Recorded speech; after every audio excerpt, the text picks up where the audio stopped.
Ma'am, your voice is not coming. Ma'am mic off है। Now,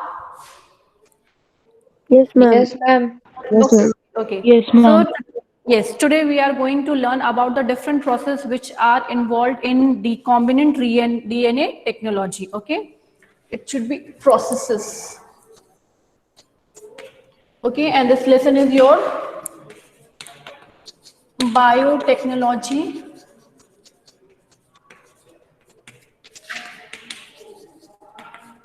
principles and processes. Okay, now the task of this recombinant making a recombinant making a recombinant DNA is not very easy, and it is a multi-step process.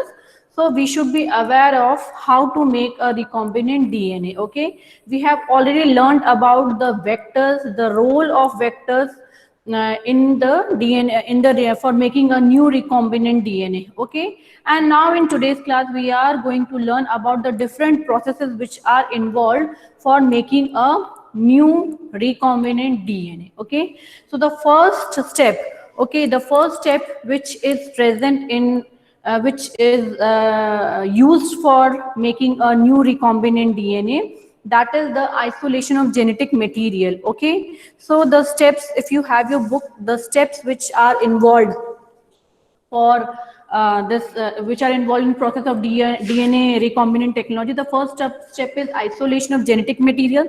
The second one is cutting of DNA at specific location. Once you isolate the genetic material, now you have to cut the DNA at specific location, because you need only the gene of interest. Okay, you don't need the whole DNA, you don't need the whole you don't need the whole plasmid. At in the plasmid area, you need only certain area where the alien piece of DNA can be inserted. So you have to cut the plasmid at that particular location. Similarly, the alien DNA or the gene of interest, you have to cut that alien gene or DNA from the source. Okay, so second step of making DNA recombinant technology is cutting DNA at specific location, right? And the third one is PCR, which is polymerase chain reaction. Okay, in this PCR, what is done?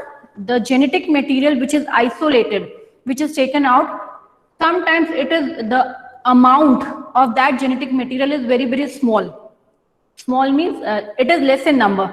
Okay, so we have to increase that amount to number of times, to multiple times, so that the gene of interest becomes higher in number. And this is done by a reaction which is known as polymerase chain reaction. Okay, so this is done just to amplify, multiply the gene of interest. Okay, and the fourth one that is in your book today, I think we will be able to complete only three steps. Therefore, I have written only three steps.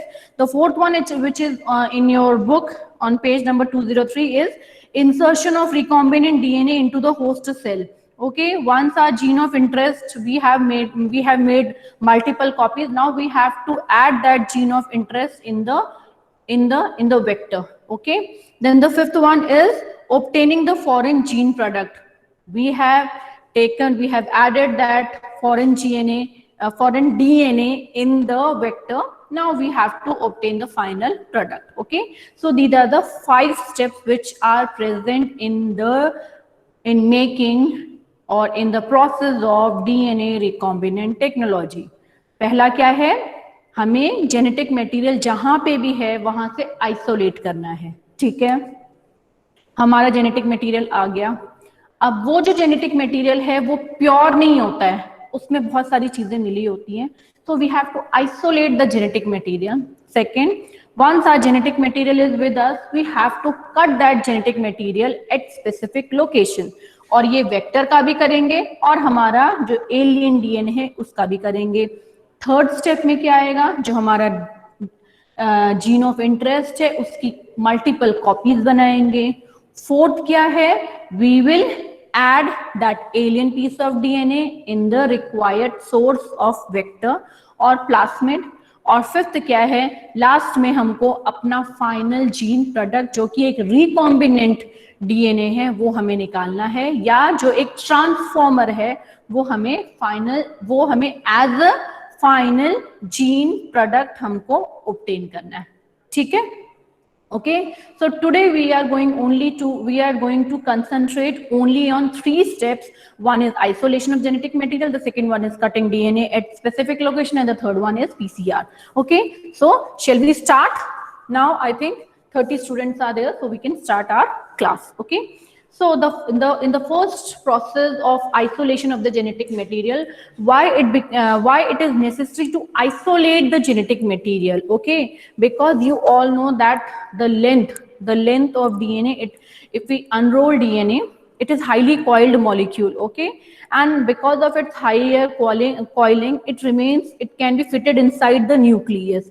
If you unravel it or if you open it, okay, then its length may go up to 2 meters. Okay, so that much genetic material we don't need. We need only a small piece of DNA which has certain codes for the characters, for the desirable characters. Okay, suppose this whole length is of DNA and the gene of interest which is coding for the particular character. जैसे अभी हमने इसके पहले कौन सा एक character पढ़ के आ रहे थे बार बार, एंटीबायोटिक रेजिस्टेंस, उसी को ही हम लेते हैं.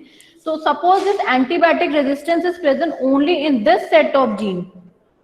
Okay, then we have to only isolate this one. There is no need of the remaining portions of the DNA. Okay, so we have to isolate the genetic material. The second thing is same is the case with vector. Okay, the plasmid acts as a vector. So the plasmid can be a vector, or the bacteriophage, the phage particle can be a good vector. Okay, so the whole plasmid is not needed. Okay, we only need small place where we can add our gene of interest at that particular place. So we have to take out the plasmid from the source. Okay, or we have to take out this extra piece from that particular location. But again, the same thing, this area should be the place where certain code should be there which can attach the foreign piece of DNA. We cannot join the foreign piece of DNA anywhere, because every genetic information has certain codes and has specific location on the DNA, right? Okay, so now it has been seen and you all know, when we have learnt about the biomolecules chapter in class 11th, we have seen along with DNA many substances are present inside the plant, okay, in the plant cell. So the DNA or the gene of interest, this one can be isolated from fungi. हम इसको fungi से isolate कर सकते हैं, ठीक है ना, या हम उसको bacteria से isolate कर सकते हैं, or we can isolate from plant.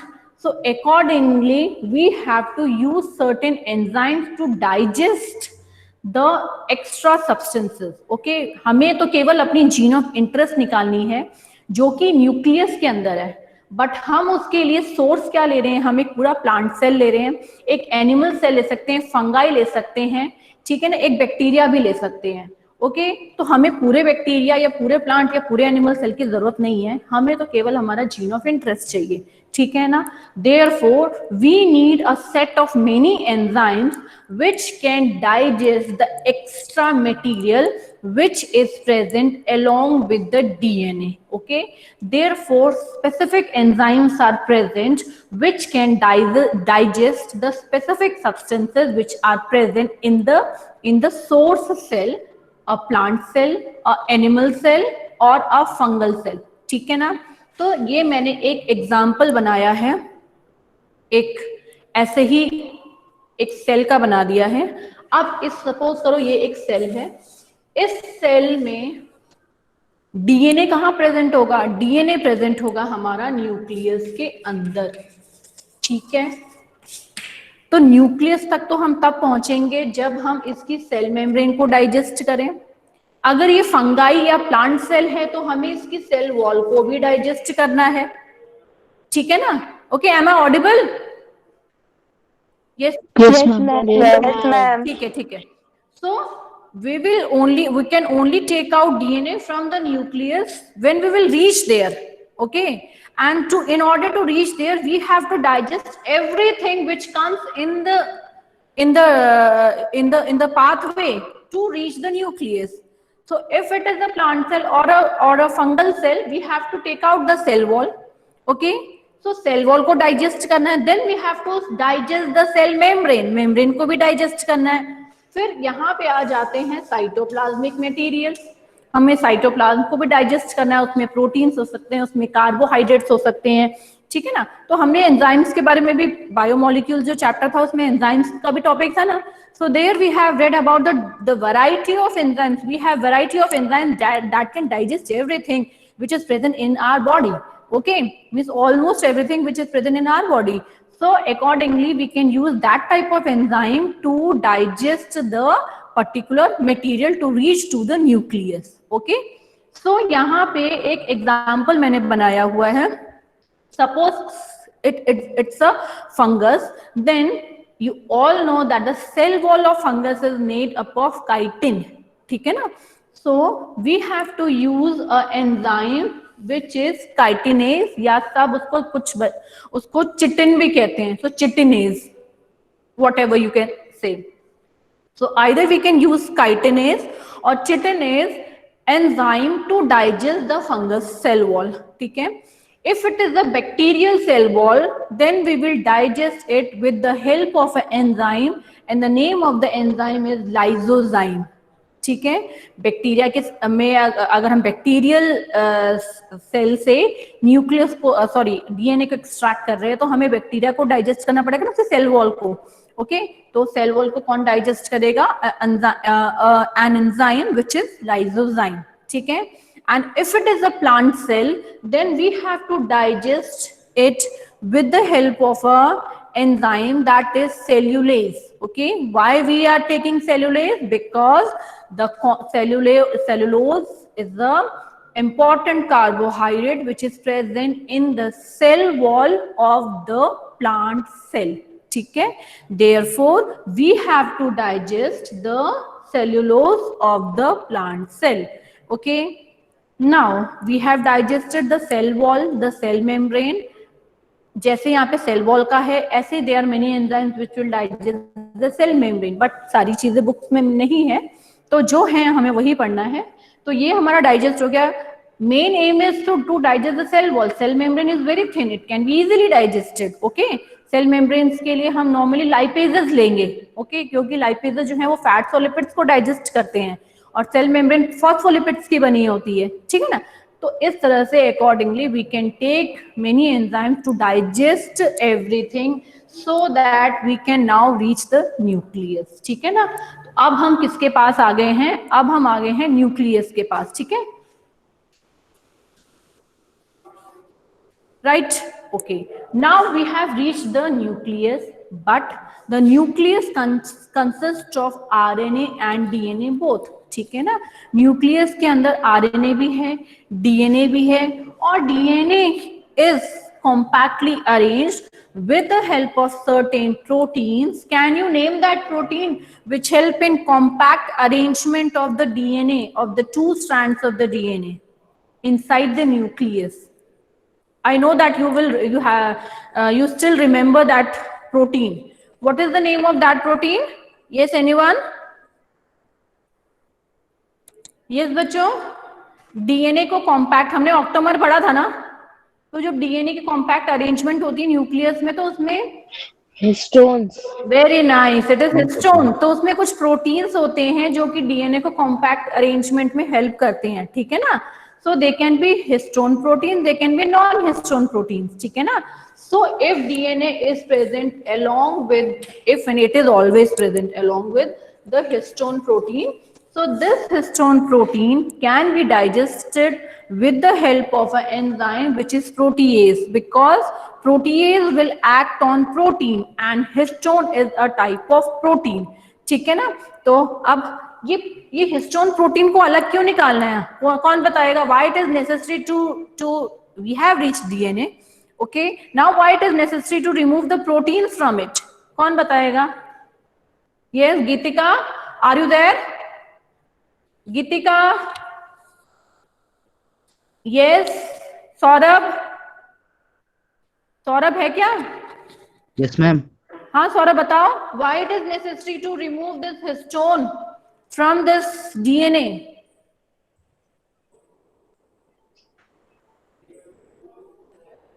Yes Saurabh. Bhavishya, Bhavishya are you there? मैंने I have not opened that chat box because it will minimize my screen. Okay, so I will only hear. Okay, Saloni Priya, are you there? Saloni Priya? Yes, ma'am. हाँ, yes, why it is necessary to remove this histone?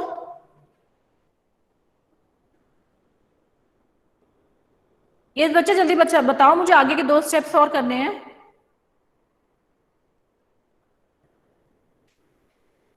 अभी आपकी मुझे आवाज सुनाई दे रही थी, so better to speak.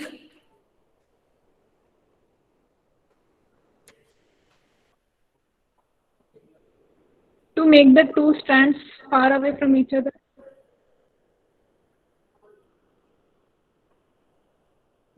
Yes, क्या बोला? Repeat it. Repeat, Saloni. To make the two strands.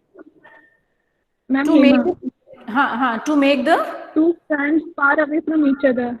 Okay, to make the two strands far away from each other, and we don't need protein.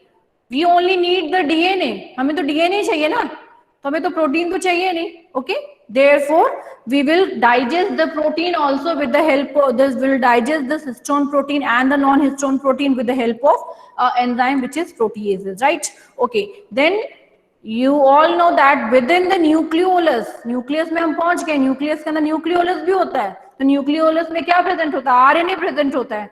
So RNA is digested with the help of an enzyme that is ribonuclease. Okay, so हमने सारी चीजों को digest कर दिया. Now we have only and only DNA. 2 fragments of DNA हमारे पास हैं, दोनों अलग अलग हो गए हैं, कॉम्पैक्टली अरेंज भी नहीं है. ठीक है ना? Now we will isolate. ठीक है ना? ओके, अब ये जो हमारा डीएनए आ गया है, इसको निकालने के बाद द प्यूरिफाइड, यहाँ पे लिखा है प्यूरिफाइड डीएनए. प्यूरिफाइड डीएनए इसलिए लिखा है because it is now free from all the other things, free from carbohydrates और प्रोटीन्स और cell wall or RNA. Nothing is attached to it, only we have extracted DNA. Okay, so we have purified DNA. Now this purified DNA, it is treated with chilled ethanol. ठीक है ना?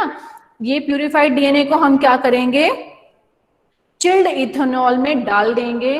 So when we add this purified DNA in chilled ethanol, what will happen? यहाँ की एक शायद line नहीं दिखाई दे रही है, तो मैं बोल दूंगी तो आप लिख लेना.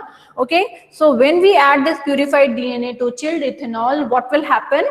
The DNA fragment, the threads of DNA will separate from each other. Okay, and the isolated fine threads can be found in the suspension. जो ethanol का suspension होगा, उसके अंदर हमें डीएनए के फाइन थ्रेड्स दिखाई देंगे. And if you open your this page number 201, there is a figure. Okay, figure 11.5, DNA that separates out can be removed by spooling, and the process by which this purified DNA can be separated out in the form of fine threads is known as spooling. इसको हम कहते हैं spooling. ठीक है ना?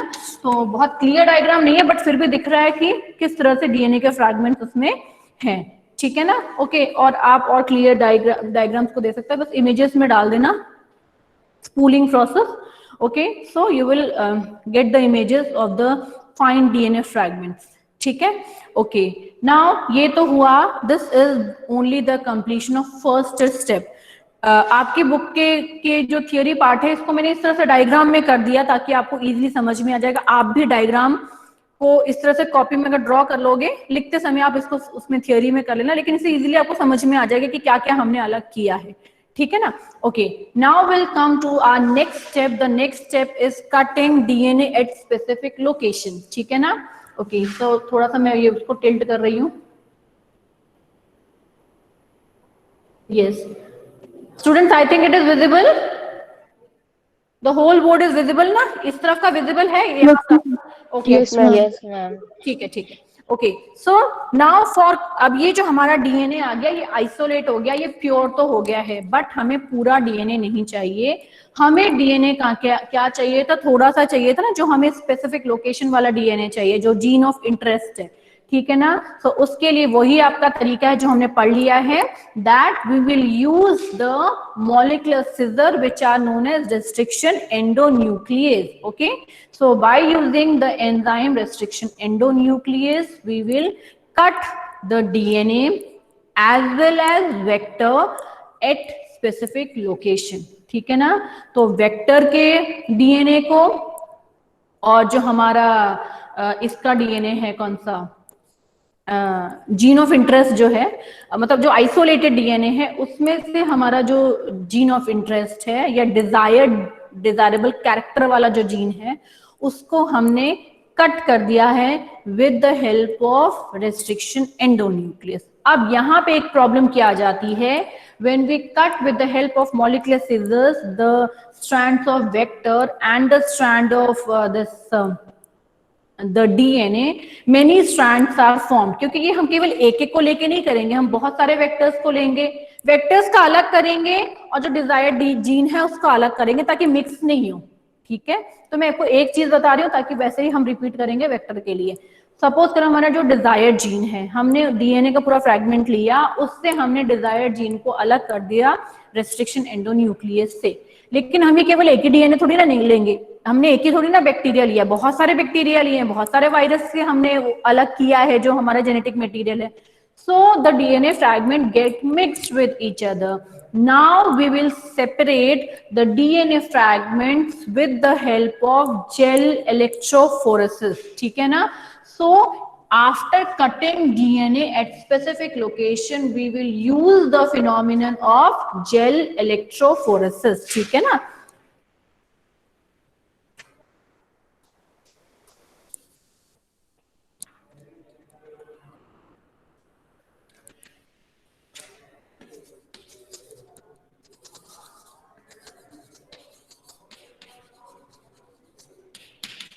Okay, so by using the method of gel electrophoresis, and the gel that we will use is agarose gel, we will keep the separated DNA fragment in well, and we will attach that particular plate of agarose gel with will connect it to positive and negative terminals, and DNA fragment being negatively charged, they will move towards the positively charged according to their sizes, and the different strands or the different fragments of DNA will be isolated। जो हमारे बहुत सारे DNA fragment हमारे पास आ गए हैं, वो सब अब क्या हो जाएंगे, अलग हो जाएंगे by using the phenomenon of gel electrophoresis. और जेल इलेक्ट्रोफोरेसिस हम ऑलरेडी 2 बार पढ़ चुके हैं, ठीक है ना, तो मैं उसमें नहीं जा रही हूँ, और वो यहाँ पे भी एक्सप्लेन भी नहीं है, वो हम पहले ही पढ़ चुके हैं, ठीक है ना। ओके, सो यही same method we will do with the help of vector also.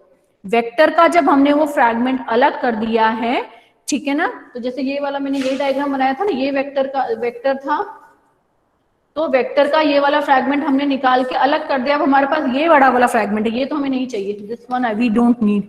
Okay, ये हमने अलग कर दिया, we only need this one. तो ये जो है नाउ, अच्छा एक और चीज आपको बताई थी, the same restriction endonuclease we will use for the gene, for cutting the gene of interest and for cutting the specific location of vector. ये भी आपको याद रखना है कि हमें एक ही रेस्ट्रिक्शन एंडोन्यूक्लियस दोनों के लिए लेना है, depending on what to means what is our desirable character, because restriction endonuclease, they are very restricted to particular activity or to the genetic ports and they have only specific location to cut the vector or the DNA at specific location, ठीक है ना। तो वो ऐसा नहीं कि हम कोई सा भी रेस्ट्रिक्शन एंजाइम लिया और हमने इसको कहीं भी कट कर दिया, ठीक है। तो यहाँ पे जो हमने ये वाला लिया है, अब ये हमारे पास बहुत सारे हो जाएंगे, हमने एक ही बैक्टीरिया का थोड़ी ना लिया, बहुत सारे बैक्टीरिया का लिया है। तो इसको भी हम आइसोलेट करेंगे, किससे? By the method of gel electrophoresis, ठीक है। ये हो गया है अलग। Now will come to the third step, it is 8:32, okay. So third step, I think I would finish it. Okay, so the third step we are learning about the process which are involved in DNA for making this recombinant DNA technology. So the third step is using the method PCR, which is polymerase chain reaction. And what is basically done in this, the gene of interest, it is amplified many times. हमारे पास gel electrophoresis से सारे fragments या सारे vectors के fragment अलग हो गए हैं, हमारे पास हैं, लेकिन उनकी जो अमाउंट है वो क्या है? लेस है। So we have to improve many times, we have to amplify it, we have to make multiple copies, okay, and that multiple copies can be made by the method of PCR, which is polymerase chain reaction, to amplify the gene of interest, ठीक है ना। So the diagram which I have drawn here, this is the same diagram which is in your book का ही same diagram है, ठीक है, okay। अब इसमें क्या कर रहा था, जैसे ये हमारा एक फ्रैगमेंट का है, ठीक है ना। अब जो हमारे जो दोनों फ्रैगमेंट्स हैं वो अनकॉइल हो चुके हैं, बट वो हैं तो साथ साथ ही ना, जुड़े तो हुए हैं, बट वो अनकॉइल हो चुके हैं। मतलब बस वो क्या हो गया कि जो प्रोटीन्स उसमें से निकल गए हैं और अब वो बस स्ट्रेट से हो गए हैं, ठीक है ना। ओके, सो ये जो हैं ये हमारे दोनों फ्रैगमेंट्स है। And here the shaded region, और बुक में आपका colour pink, I think yes pink color, the shaded pink region is the gene of interest, ठीक है ना, which we have to amplify, okay। so ये suppose हमारा पूरा DNA है और हमें इतने फ्रैगमेंट को क्या करना है, हमें इसको पहले तो सबसे पहले for making multiple copies we have, the main aim is we have to separate the two strands, okay, and we can only separate the two strands by breaking the hydrogen bond। जो दोनों ही nitrogenous bases के बीच में जो hydrogen bond है उसको break करना पड़ेगा, तभी डीएनए के जो दोनों फ्रैगमेंट्स हैं वो अलग अलग होंगे, ठीक है ना। तो उसके लिए हमारा जो आपका पहला स्टेप है that is denaturation, okay. The first step is denaturation.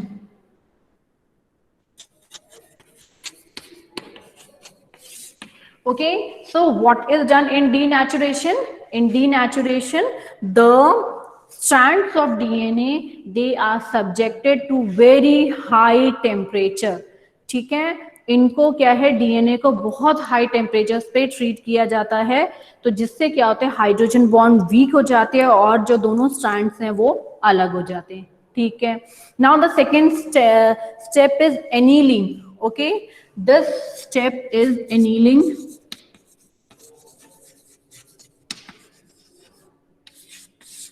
Okay, annealing is what? Annealing हमने क्या करा कि पहले हमने जीन ऑफ इंटरेस्ट के दोनों स्ट्रैंड्स को लेके, ऐसे ये एक ही नहीं बहुत सारे होंगे, ठीक है ना।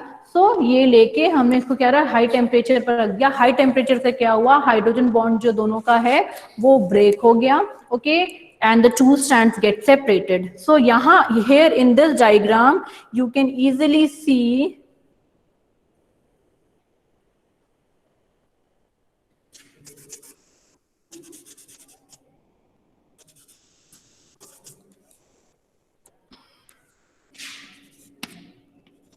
okay, now in this here now it is clear. So in this diagram you can see that the two strands have separated from each other, okay, and the process is known as annealing. So what is done in this annealing? In this annealing the temperature is cooled down. Temperature को क्या कर दिया जाता है, cool कर दिया जाता है, लेकिन बहुत कम पे नहीं। ये बहुत हाई टेम्परेचर होता है, इससे थोड़ा सा लेस कर दिया जाता है। और अब हम हमारा जो नेक्स्ट स्टेप को क्या कहेंगे, annealing means cooling down the temperature, ठीक है। Now when the temperature is become more, मतलब कूलिंग डाउन में भी मॉडरेट से ज्यादा होता है, ठीक है ना। ओके, सो यहाँ पे अब क्या होता है, एनीलिंग के ये कूलिंग डाउन को एनीलिंग कहेंगे, और इसमें एक और चीज इसमें एक और चीज हम ऐड करते हैं इस प्रोसेस में, and that is the addition of primers. Okay, इसमें अब हमारे दोनों फ्रैगमेंट्स अलग हो गए हैं, तो अब हम क्या करेंगे, दोनों फ्रैगमेंट्स को अलग करने के बाद वी विल ऐड प्राइमर्स। ठीक है, primers here. What are primers? Primers are small fragments, okay, small fragments of nucleotides which have the complementary bases, okay। तो जैसे हमने इसको अलग किया था, यहाँ पे हमने इनको थोड़ा सा यहाँ पे अलग कर दिया, इसको अलग कर दिया, तो यहाँ इसके जो इधर पे जो ये नाइट्रोजनस बेसिस हैं, इसी के कॉम्प्लीमेंट्री बेसिस वाला प्राइमर हम लेंगे, and we will add primer in this process of annealing. तो कूलिंग के बाद हम प्राइमर जो हमारे ऑलरेडी प्रिपेयर्ड हैं लैब में, वो प्राइमर्स, और वो प्राइमर्स क्यों ऐड करेंगे, because they have the complementary bases of these nitrogenous bases. जो नाइट्रोजनस जो फ्रैगमेंट अलग हुए हैं और इनमें जो फ्री नाइट्रोजनस एंड्स हैं, इनके कॉम्प्लीमेंट्री बेसिस प्राइमर्स पे होंगे। ठीक है, तो अब हम क्या करेंगे, ये जो प्राइमर्स है, ये प्राइमर्स को यहाँ पे जाके ऐड कर देंगे। Okay, so when the primers are added in the mixture, okay, then the primers attach themselves at specific location। ठीक है, प्राइमर जाके अटैच हो जाएंगे स्पेसिफिक लोकेशन में according to their nitrogenous bases. ठीक है, अब एक और चीज आपको ध्यान नहीं रही मुझे बताना, जो हमने दोनों स्ट्रैंड्स के लिए हैं, you all know the 5 and 3 and, okay, 3 and हमें पता है ना इनका, कि if one strand is 5 3 then its complementary will be from 3 to 5। ठीक है ना, ओके।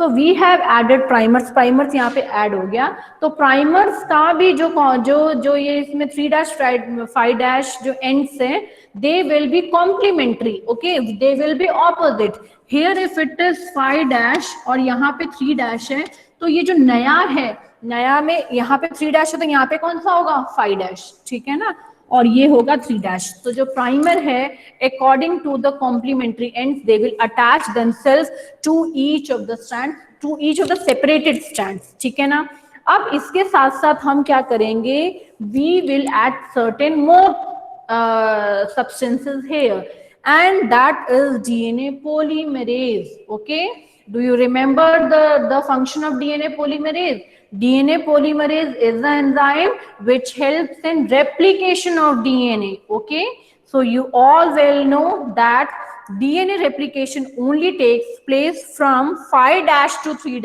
end।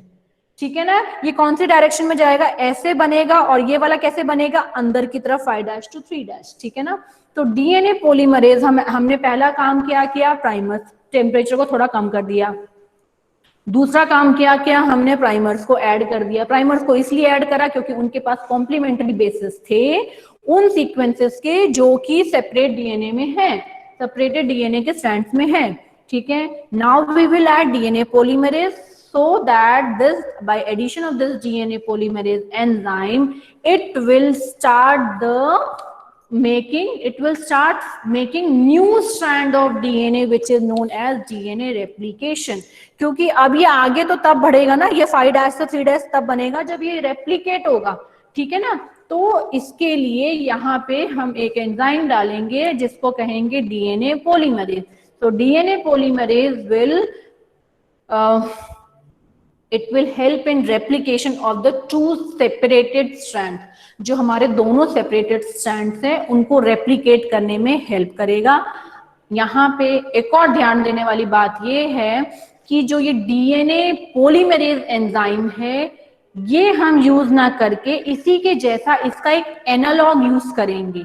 मतलब एनालॉग मतलब कि जो इसको बहुत से रिजेंबल करता है, इसी के जैसे इसकी एक्टिविटी होती है, और उसका नाम है Taq polymerase, which is isolated from a bacteria, and the name of the bacteria is Thermus aquaticus. Okay, so ये जो Thermus aquaticus है, ये बैक्टीरिया की ये स्पेशल फीचर है that it can survive under temperature of 90 to 92 degree centigrade. ये जो bacteria है ये अपने आप, इसके एंजाइम्स जो हैं वो डीनेचर नहीं होते, and it can survive under 90 to 92 degree centigrade. Therefore, we have isolated a DNA polymerase enzyme from this particular bacteria। ऐसा इसलिए क्योंकि अगर हमने इस वाले बैक्टीरिया का नहीं, अगर हमने कोई और डीएनए पॉलीमरेज डाल दिया तो यहाँ पे टेम्परेचर तो अभी हाई है, ये बहुत हाई था, उससे थोड़ा सा कूल डाउन हुआ है, ठीक है ना, एनीलिंग में। तो उस टेम्परेचर पे आपको पता है कि जो एंजाइम में वो क्या हो जाते हैं, वो डीनेचर हो जाते हैं, उनकी एक्टिविटी रुक जाती है, तो डीएनए पॉलीमरेज काम नहीं करेगा। इसीलिए we have taken a type of DNA polymerase from a bacteria which is Thermus aquaticus, so that the DNA do not get denatured and works properly। ठीक है बच्चों, तो इस तरह से हमने यहाँ से जो आइसोलेट किया है हमारा डीएनए पॉलीमरेज, जिसका नाम है टैक पॉलीमरेज, वो भी हमने यहाँ पे डाल दिया। ठीक है, तो यहाँ पे हमने क्या क्या डाला, हमने टेम्परेचर हल्का सा कम कर दिया, हमने प्राइमर डाले, हमने डीएनए पॉलीमरेज डाला। डीएनए पॉलीमरेज कौन सा वाला डाला, टैग पॉलीमरेज डाला। ठीक है, ये हमने कहाँ से आइसोलेट किया, ये आइसोलेट हमने किया थर्मस एक्विटिस। थर्मस एक्विटिकस क्या है, it's a bacteria which can survive under 90 to 92 degree centigrade. ठीक है, now the next thing that we will add here, इसके बाद अब हम यहाँ पे और क्या ऐड करेंगे, यहाँ पे हम ऐड करेंगे DNTPS। Okay, deoxy nucleotides. हमें क्या है, हमें तो यहाँ पे न्यूक्लियोटाइड्स भी तो चाहिए ना, ये जो नाइट्रोजनस बेसेस हैं हमें वो भी तो चाहिए, तो वही तो, तभी तो ये यहाँ पे अटैच होंगे ना, इसका सोर्स तो चाहिए। हमें एडेनाइन चाहिए, वहां पे थाइमिन चाहिए, ठीक है ना, ग्यूनिन, साइटोसिन, ये सब चाहिए, तो न्यूक्लियोटाइड तो हमें चाहिए कुछ। Okay, so we will add certain deoxynucleotides also, और DNTPS, डाइन्यूक्लियोटाइड ट्राइफॉस्फेट्स, ATP भी चाहिए हमको, और हमें ये नाइट्रोजनस बेसेस भी चाहिए। तो ये सब हम यहाँ पे ऐड कर देंगे, so that now our DNA polymerase, the process of formation of a new DNA or the replication of DNA takes place। ठीक है, तो ये हैं अब आपके 2 स्टेप्स। नाउ यहाँ पे मैं बोर्ड रख करके एक इसका 3rd स्टेप बना रही हूँ।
Okay, so now this is the next step, ये हो गया आपका ये। Okay, now the next step which is the 3rd step is known as extension. Okay, so again वही आपके एंड्स वही हैं, यहाँ पे हमारा एंड था आपका 5, कहाँ गया ये वाला 5' 3', तो ये रहा हमारा 5' 3', नीचे वाला है हमारा, एक मिनट, सॉरी हाँ 5' 3' और नीचे वाला हमारा एंड था 3' और 5', ठीक है ना। ओके, सो ये 5' 3' और नीचे वाला हमारा एंड है 3' 5', ठीक है ना। इनके जो कॉम्प्लीमेंट्री स्ट्रैंड्स हैं वो एक नया कॉम्प्लीमेंट्री स्ट्रैंड डीएनए पॉलीमरेज के वजह से बनता जाएगा या टैग पॉलीमरेज के वजह से बनता जाएगा with the help of primer, with the help of nucleotides, okay, and with the help of tag polymerase. So the process will go on, and this process of addition of the new nucleotide bases to the synthesizing DNA strand is known as extension, because the new DNA strand is getting extended, the length of new DNA fragment is getting extended. Okay, so here this process is known as extension. बस आपको ये याद रखना है कि ऊपर वाले का जो अगर आपका 5' 3' एंड है तो उसका ऑपोजिट नीचे वाले का कर देना. और अब यहाँ पे अगर आप बनाना शुरू करोगे, एक एंड को यहाँ से बनाना शुरू करोगे, दूसरे एंड को यहाँ से बनाना शुरू करोगे. ऊपर वाला 3 है तो इसका ऑपोजिट यहाँ पे 5 लिख दोगे, और यहाँ पे 5 है तो यहाँ पे 3 आ जाएगा. उसी तरह से इसमें है ये 3 है तो ये वाला 5 आ जाएगा, और यहाँ पे अगर आपका 3 है तो इस तरफ आपका 5 आएगा, और यहाँ 5 है तो यहाँ पे आपका 3 रहेगा. तो ये तो आप अपने अकॉर्डिंग कर लेना. Okay, so this is known as extension. Now after extension, ये जो extension का process है, this process is repeated for 30 cycles. ये हम आगे करते जाएंगे 30 times इसको repeat करते जाएंगे. तो इससे क्या होगा, we have a billion of, after 30 cycles we have billion of copies of amplified DNA fragment और द जीन ऑफ इंटरेस्ट. अब हमारे पास जो जीन ऑफ इंटरेस्ट आ गई है वो एम्पलीफाइड आ गई है, या हमारा जो प्लास्मिड है जहां पे हमें जोड़ने हैं सब, उस प्लास्मिड को भी हम इस स्टेप से सारा करेंगे. ठीक है, तो इस तरह से ये सारे के सारा हमारे पास एम्पलीफाइड प्रोडक्ट आ जाएगा.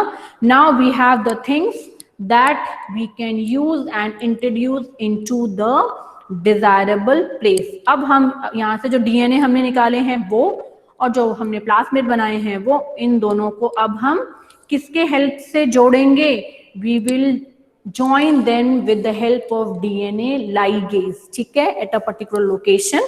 वो हम कल पढ़ेंगे. 4th and 5th point are still remaining. ठीक है स्टूडेंट्स, आज की क्लास में अगर कुछ नहीं समझ में आया, you can ask, and it is the time for taking your attendance. Okay students.